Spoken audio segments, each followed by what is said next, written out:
proposals, but they were all from Filipino women. Because they're really looking to get into America. But I mean, it's probably was in the it probably was a lot more in the past when America really, like when Japan's economy was in the major decline and America was seen as this land of opportunity, but very few Japanese women have such romantic illusions of it anymore. They think that they'd be lost in America because they don't speak the language or something like that. And if they do speak the language, they have a lot more opportunities than to you know, wind up with some weird foreigner. Oh, that helps. But I'm sure, depending on when he went, I'm sure that's possibly true, you know.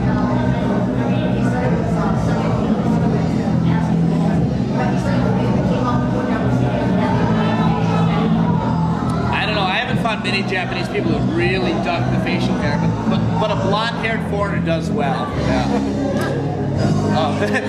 Yes. How often is it that I see Japanese people in Elizabethan clothing? The Lolitas.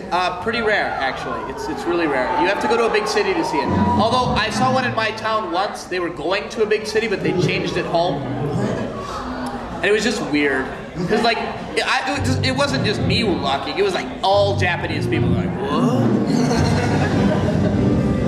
I hate to burst anybody's bubble, but I've seen more Gothic Lolitas in America than Japan, hands down. And like, I've seen them at the Wausau Mall. Wausau, Wisconsin. But like, however, I've seen an abundance of Japanese women dressed as Pikachu.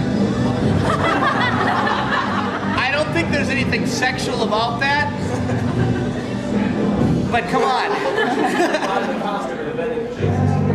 And yeah, you can probably buy the costume at a vending machine. But if you go to Tokyo, Akihabara, things like that, you'll see these people congregate. I mean, there's probably people who are into it everywhere, but there's so much social stigma, you know, especially in the small towns, because everybody knows everybody. When I went to Tokyo Game Show, though, I saw a lot of it. A lot of it. That's a good question, though. That's a good question. I don't know, Dave.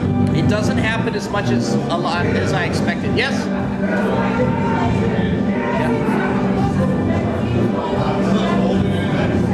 Yeah.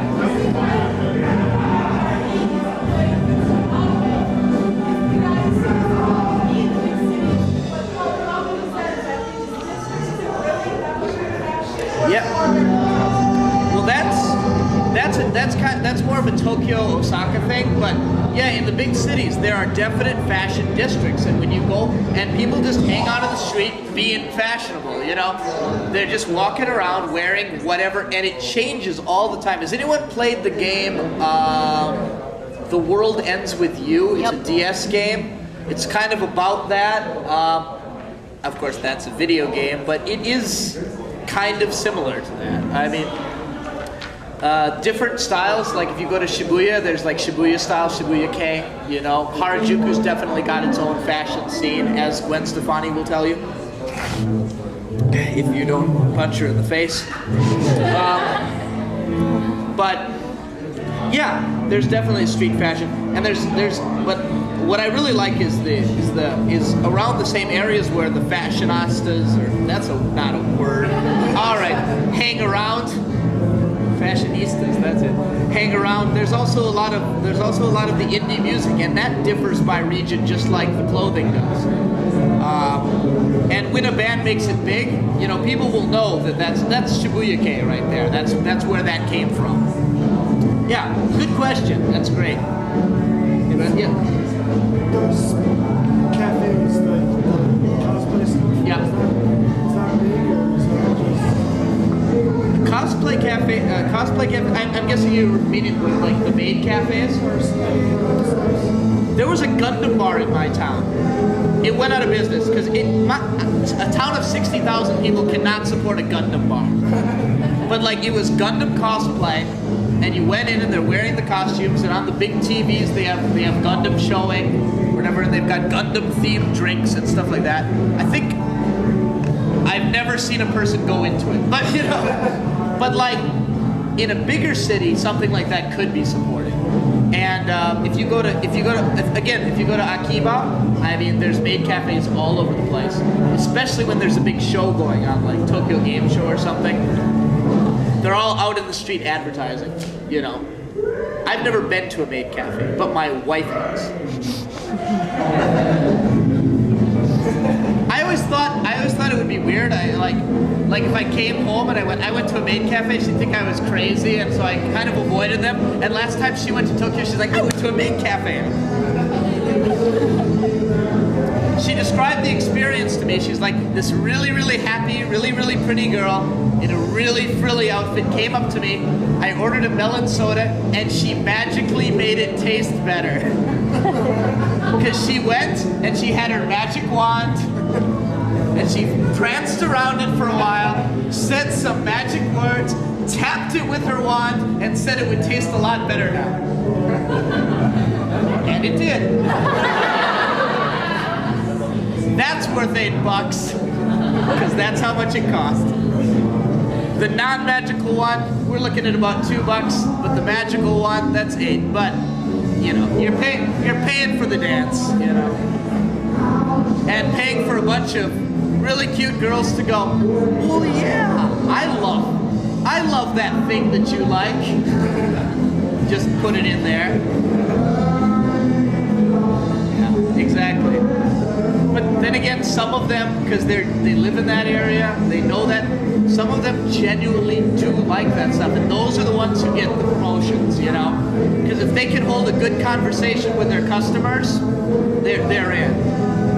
But people just doing it as a temporary part-time job just have to pretend to be interested. But that's the same with any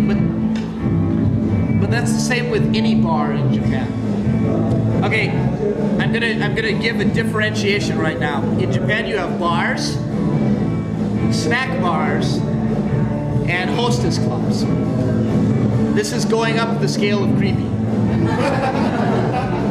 A bar is a bar. You go, you get a drink, you hang out with some cool bartender guy. He tells you stories of his knee surgery. You know, no, that's not a cool bar. Okay, but you know, Japanese bars are usually very small.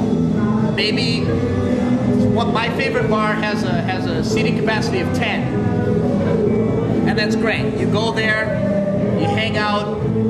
It's because bars are everywhere. Like, it's so easy to get a license, and it's so cheap to rent the space that they have, and they're all, you know, there's no chains. There's just tons of bars everywhere. Now, just as common as the bars are what's called a snack bar. In a snack bar, you pay about $30 for an hour and a half. This will get you all you can drink, as long as what you really love to drink is incredibly watered down whiskey. Or like incredibly watered down sake, you know.